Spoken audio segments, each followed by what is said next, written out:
Jordan or LeBron? Bro, this is so immature. Can we just talk about the ecological conservational state of the world right now? Like, tell me about some unique concerns. Yeah, you're right. Surprisingly, livestock emissions generate 14.5% of greenhouse gas emissions due to human efforts. What? That's crazy, bro. Tell me more. Yeah, more specifically, the beef industry, with cattle making up 62% of livestock emissions. Beef production accounts for a significant portion of the US's carbon emissions, 8 to 10 more times than chicken and like 50 times more than beans. But like how? How are the cows reducing all the gases and stuff? Oh, by the way, you should get this lotion. You should get this lotion too. It's a Vanity Cream moisturizing lotion. I know you got sensitive skin, so it'll be perfect for you. Yeah, so cows are what we call ruminants, meaning they have a specialized digestive system designed to break down tough plant material. During this process called enteric fermentation, microbes in their stomachs break down the plant fibers and produce methane as a byproduct, which is then released into the environment through exhaling, belching, or other digestive processes.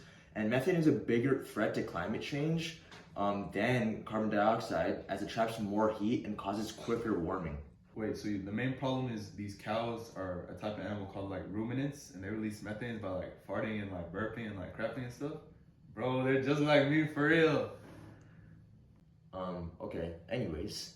Not only that, but methane is not the only gas produced by cows, but nitrous oxide, which is another greenhouse gas, and manure from cows results in nitrous oxide due to ammonia decomposition, due to nitrification and denitrification.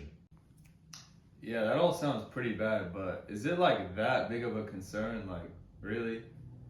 Yeah, actually, methane and nitrous oxide have nearly 20 and 300 times global warming potential than that of carbon dioxide, respectively.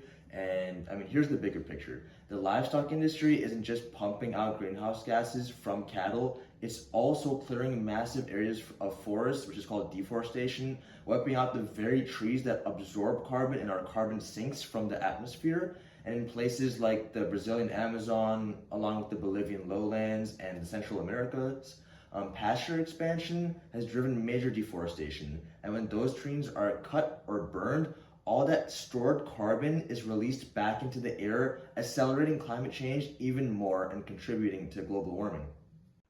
What? 300 times global warming potential? What can we do to fix this?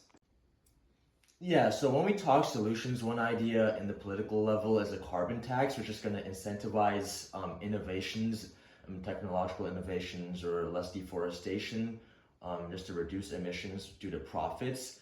But I mean, one fascinating innovation that's happening right now is at the biological level, and that's that adding red seaweed to cattle feed can dramatically cut methane because it contains bromoform, and that's a compound that blocks the final enzyme cows use to produce methane during digestion and during enteric fermentation, and essentially interrupting the chemical pathway before methane can even form.